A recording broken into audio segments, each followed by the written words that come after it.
Yo les voy a hablar acerca de la importancia de la anatomía abdominopélvica en la fisioterapia uroginecológica, siendo así, el conocimiento e identificación de cada una de las estructuras que forman parte del sistema urogenital y anorrectal es imprescindible, puesto que funcionan como piezas clave en el control, sostén y correcto funcionamiento de todo el cuerpo, siendo así, al comprender a detalle los músculos, órganos y tejido miofascial presente, se nos será posible evaluar y determinar la existencia de algún tipo de disfunción o alteración a nivel de suelo pélvico, y de tal manera como fisioterapeutas nos permitirá diseñar un tratamiento adecuado y acorde, siempre velando por la calidad de vida de cada paciente. Este músculo tiene su origen en la espina del isquion y el ligamento sacroespinoso, mientras que su inserción se da en el borde o margen lateral del coxis y del sacro. Como función tiene llevar el coxis hacia adelante durante el parto y la defecación, además de dar sostén a las vísceras pelvianas. La importancia clínica de este músculo es básicamente el de sostén, porque evita de manera indirecta la incontinencia y evita también los prolapsos, al ser un músculo que junto con los músculos del elevador del ano participan en estas funciones. Ahora les voy a hablar acerca de los músculos elevadores del ano, los cuales están compuestos por el músculo iliococcigio, el músculo pubococcigio y el músculo puborectal.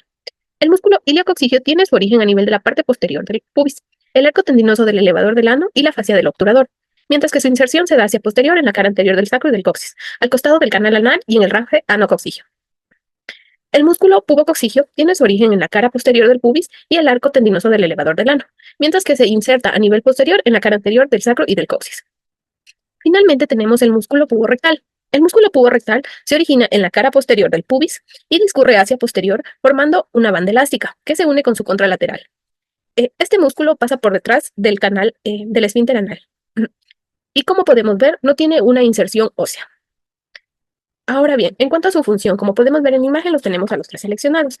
En cuanto a su función, tenemos que decir que estos músculos forman parte del diafragma pélvico y cumplen funciones esenciales de soporte de los órganos pélvicos, como son la vejiga, el útero y el recto, entre otros. Además, participan en el control de la continencia tanto urinaria como fecal. También mantienen el ángulo anorrectal, que es clave para la defecación, y proporcionan estabilidad pélvica durante las actividades que logren aumentar la presión intraabdominal. En cuanto a la importancia clínica, como ya mencionamos antes en las funciones, al ser unos músculos muy importantes, cuando estos músculos se encuentran debilitados, pueden causar tanto incontinencia urinaria como fecal, además de pueden producirse los famosos prolapsos de los órganos pélvicos. Estas situaciones se hacen más comunes después del parto o con la edad. Por ende, es muy importante mantener el tono y la funcionalidad de estos músculos para prevenir las complicaciones. Es el isquio cavernoso, el cual es el músculo que estoy señalando a continuación, está de color azul. El origen de este músculo se da en la rama del isquión, tuberosidad isquiática, posterior al pilar del clítoris. Su inserción es en el cuerpo cavernoso y sínfisis púbica mediante la aponeurosis. Ya, como siguiente músculo también que voy a mencionar es el bulbo esponjoso, el cual lo podemos ver de igual manera de color azul. Ya, el origen de este músculo es en la parte tendinosa central del cuerpo del periné y su inserción se da en el clítoris, membrana perineal del arco púbico. Ya, como función principal de estos dos músculos es cerrar la vagina y comprimir las venas del clítoris. Ya, la importancia clínica de estos dos músculos que acabo de mencionar es mejorar la función pélvica, sobre todo en el fortalecimiento para evitar incontinencia urinaria o en las disfunciones sexuales. El cardinal se encuentra en esta zona donde estoy señalando, en la maqueta. Ya. Su inserción es en el cuello uterino y tercio superior de la vagina y en la fascia del piramidal y del orificio ciático mayor. Como siguiente ligamento también voy a hablar del útero sacro. El útero sacro es el ligamento que estoy señalando a continuación, está de azul. Ya, este ligamento de igual manera se inserta en la cara posterior del cuello uterino, cara anterior de la segunda, tercera y cuarta vértebra sacra. Ya como función principal de estos dos ligamentos, tanto el cardinal como el útero sacro, es estabilizar el cérvix, el tercio proximal de la vagina y el segmento inferior del útero en una posición horizontal y posterior. Ya, la importancia clínica de estos dos ligamentos es evitar un prolapso uterino y dar un soporte del suelo pélvico. Es por ello que se recomienda la fisioterapia, no solo enfocarse en el fortalecimiento muscular del suelo pélvico, sino también en en los ligamentos mencionados, que también cumplen una función muy importante. Bueno, yo les voy a hablar de lo que son los tejidos conectivos y fascia. Esta tiene como función consolidar y soportar los órganos pélvicos. Los ligamentos suspenden estos órganos y actúan como un punto de anclaje de los músculos. Vamos a empezar por lo que son el ligamento puburetral. Este se origina de la porción postero inferior de la sínfisis del pubis y desciende hasta insertarse en la uretra media y en sentido lateral en el músculo pubococcígeo y en la pared vaginal facial. Tiene como función estabilizar la uretra. Ahora les voy a hablar lo que es la fascia pubocervical. Esta se inserta en la pared anterior de la vagina, en el extremo posterior se inserta en el cérvix y se conecta con los ligamentos cardinales y uterosacros. La porción inferior se encuentra entre la uretra y la vagina y se inserta en la membrana perineal. Esta tiene como función prevenir los prolapsos de la pared anterior de la vagina y colabora en el cierre de la uretra. La fascia endopélvica. Esta tiene dos importantes funciones. La primera es suspender en una posición horizontal sobre el elevador del ano, la vejiga y los 2/3 superiores de la vagina y el recto. Y la segunda función es servir de conducto flexible y soporte a los vasos, los nervios y el tejido linfático del suelo pélvico. Esta permite la distribución de cargas y también esta estabiliza los órganos intrapélvicos en sentido antero-posterior, lateral y vertical. Forma un entramado de fibras que envuelven, cruzan y se fusionan con estos órganos que en conjunto dan lugar a un sistema de suspensión visceral. La fascia rectovaginal, esta separa la vagina del recto, se inserta caudal en el cuerpo perineal, lateral sobre el arco tendinoso de la fascia pélvica y posterior en el fondo del saco y ligamentos uterosacros. Tiene como función evitar los retrocele o la pared posterior de la vagina.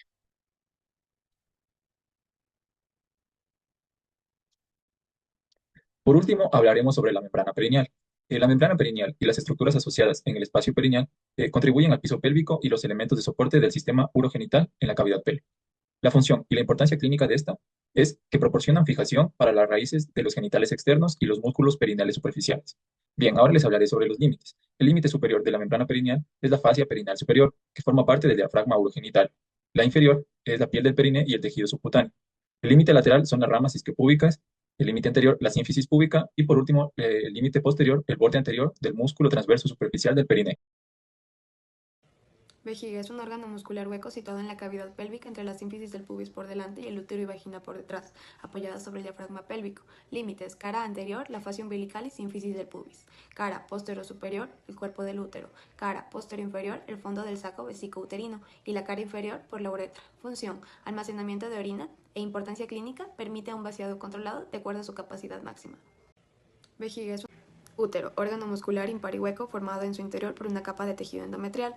Límites: por anterior la vejiga, por posterior el recto, por superior los intestinos, por inferior la vagina y por lateral las trompas de falopio. Función: permite la fecundación e implantación del óvulo. Importancia clínica: además de su función reproductiva, el útero aloja y nutre al feto, así como también hace posible el ciclo menstrual. Clítoris es un órgano eréctil situado en sentido caudal con respecto a la comisura anterior de los labios. Partes: está conformado por el glande, el prepucio o capuchón, las asas del cuerpo cavernoso y los pilares clitorianos. Límites: por anterior la sínfisis del pubis, por posterior la uretra y vulva y por lateral los labios mayores. Función: este genera una respuesta excitatoria. Y la importancia: al ser el mayor estímulo excitatorio, su importancia radica en una adecuada salud sexual y bienestar. La función y la importancia clínica de la vagina es que en ella, a través de la vulva, penetra el pene durante la relación sexual y en la que se deposita el semen tras la eyaculación. Ahora, los límites de la vagina son los siguientes. En la parte superior encontramos el cuello uterino. En la parte inferior, el orificio uretral, el cuerpo uretral y el vestíbulo. En la parte anterior, la vejiga y la uretra, mientras que en la parte posterior, el recto. Ahora les hablaré sobre las trompas de falopio. La función y la importancia clínica de estas son que transportan el óvulo desde las trompas hasta el útero, mientras que están situados, estas se sitúan o se extienden a lo largo del borde superior del ligamento ancho del útero, desde el cuerno uterino hasta la superficie del ovario, incluida en un repliegue del ligamento ancho del útero. Ahora les hablaré sobre el recto. La función y la importancia clínica del recto es almacenar las heces hasta el momento de la defecación. Cuando está lleno, envía señales al cerebro para desencadenar el reflejo de evacuación, facilitando la eliminación del contenido fecal a través del ano. Bien, ahora les hablaré sobre los límites. El límite posterior del recto es el sacro y el coxis. El límite anterior es la vagina, el útero y el saco intrauterino, mientras que el límite superior son los intestinos. Terapia uroginecológica y esta se vuelve fundamental dentro de la rehabilitación, ya que se centra tanto en la prevención, tratamiento y recuperación de trastornos relacionados, tanto con el uso del suelo pélvico y sus músculos. La pelvis y los músculos desempeñan un papel crucial en las funciones tanto de la continencia urinaria y fecal, el soporte de los órganos pélvicos y la estabilidad postural.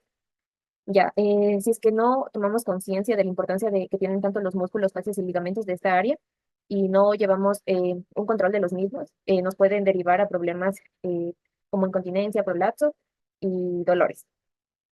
Ya, por eso la fisioterapia especializada en esta área utilizan técnicas específicas para, para volver su funcionamiento normal y óptimo de esta zona.